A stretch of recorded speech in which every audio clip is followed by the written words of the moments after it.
Hello, Bible readers.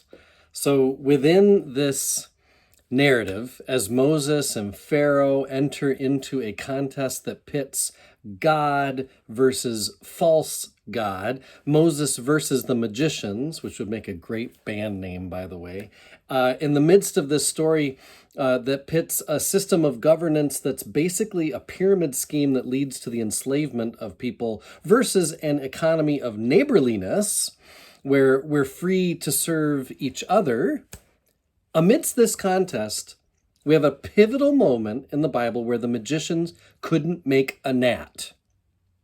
I talked about this a couple posts ago. Pharaoh's fakeness was exposed, as will every false power throughout the Bible. It's a pattern that starts here. And then we saw another pivotal moment as the narrative kept going, even beyond that gnat plague. We see that having a story to tell and then telling it from generation to generation, that will work forever. God knows using narrative as curriculum, using story to pass along faith through the centuries, that's going to survive every political upheaval, every technological advance, every change in humanity that is bound to come. We will always be brought closer to God through the stories of God that immerse us in wonder. Not in a curriculum that explains and persuades, but in a curriculum that makes us wonder and tells us the story. Okay, so today's pivotal moment in the Bible comes again from this part of Exodus that is a contest between Moses and Pharaoh.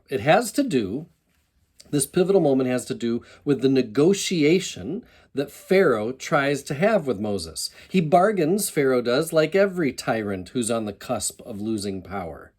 At one point, like Brueggemann says, he's willing to offer a worship permit, but will hold the flocks and herds hostage while the people, all the people even the kids, can go out to the wilderness to worship their God. Even your children may go with you, Pharaoh says, but Moses is like, no. Chapter 10, verse 26, this is the pivotal moment, says, "Our livestock also must go with us. Not a hoof shall be left behind." Now again, this might not seem like a pivotal moment in all of the Bible, but it is. The point is, what belongs to the community that will follow God cannot be left with Pharaoh.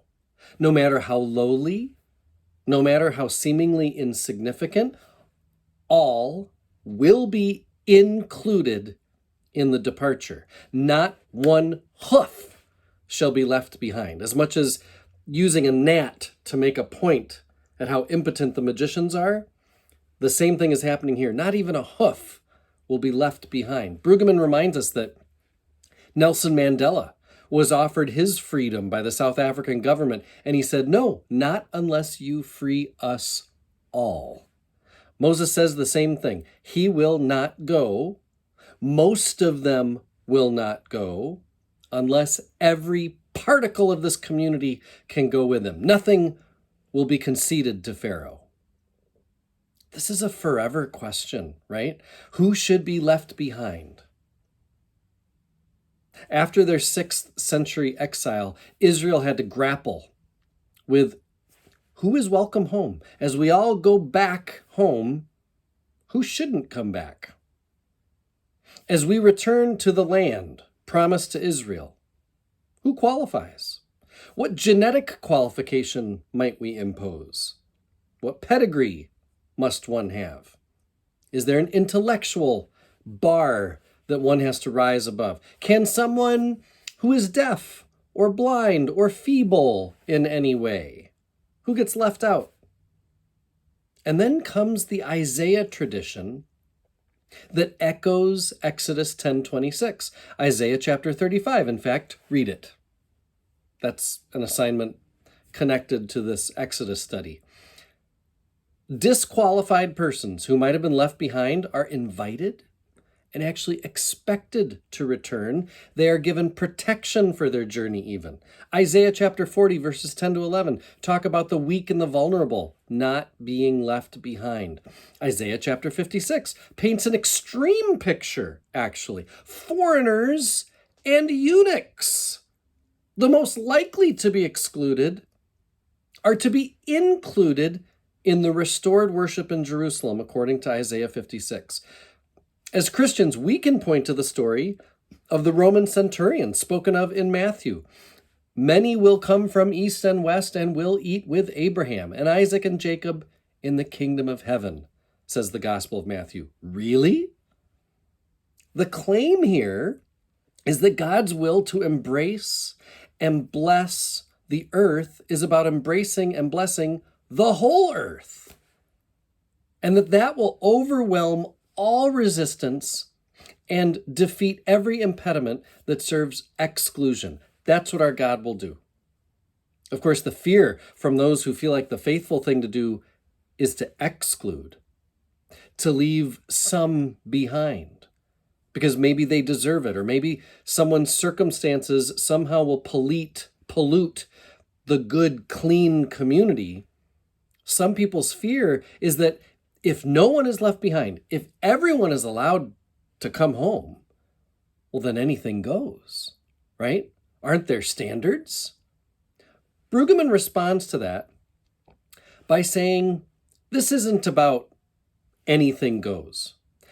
That no one is left behind, not one hoof, is an insistence that God's will for salvation is an overriding passion that will stop at nothing to see that all can take up the well-being intended by the Creator.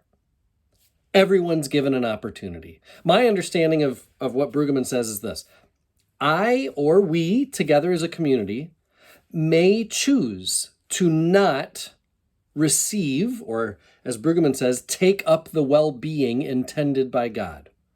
We can refuse it, but God's not going to be the one to exclude me or us from ever having the opportunity to make that choice for ourselves. In other words, all creation is coming with Moses. Exodus is for all, every hoof. I can choose to hate it. I can choose to be miserable, but Moses isn't leaving even one of my hoofs behind. Jesus saved me whether I like that or not. Did every Israelite rejoice that Moses didn't leave one hoof behind? Did some wish he had left that guy or that lady behind? Like, Pharaoh can have him. Right, Moses? Please, Moses? The pivotal point in the Bible here is that God dwells on no one's unworthiness. Our God is a God of mercy and seeks to reconstitute the whole of creation down to every hoof. Thanks be to God. My next post is going to be about Exodus chapter 12, verses 31 to 32. Read through chapter 12 with me. It's going to be about, the name of the chapter is Life Force from Below. I am one with my God. My God is with us, all of us, at all times and in all places.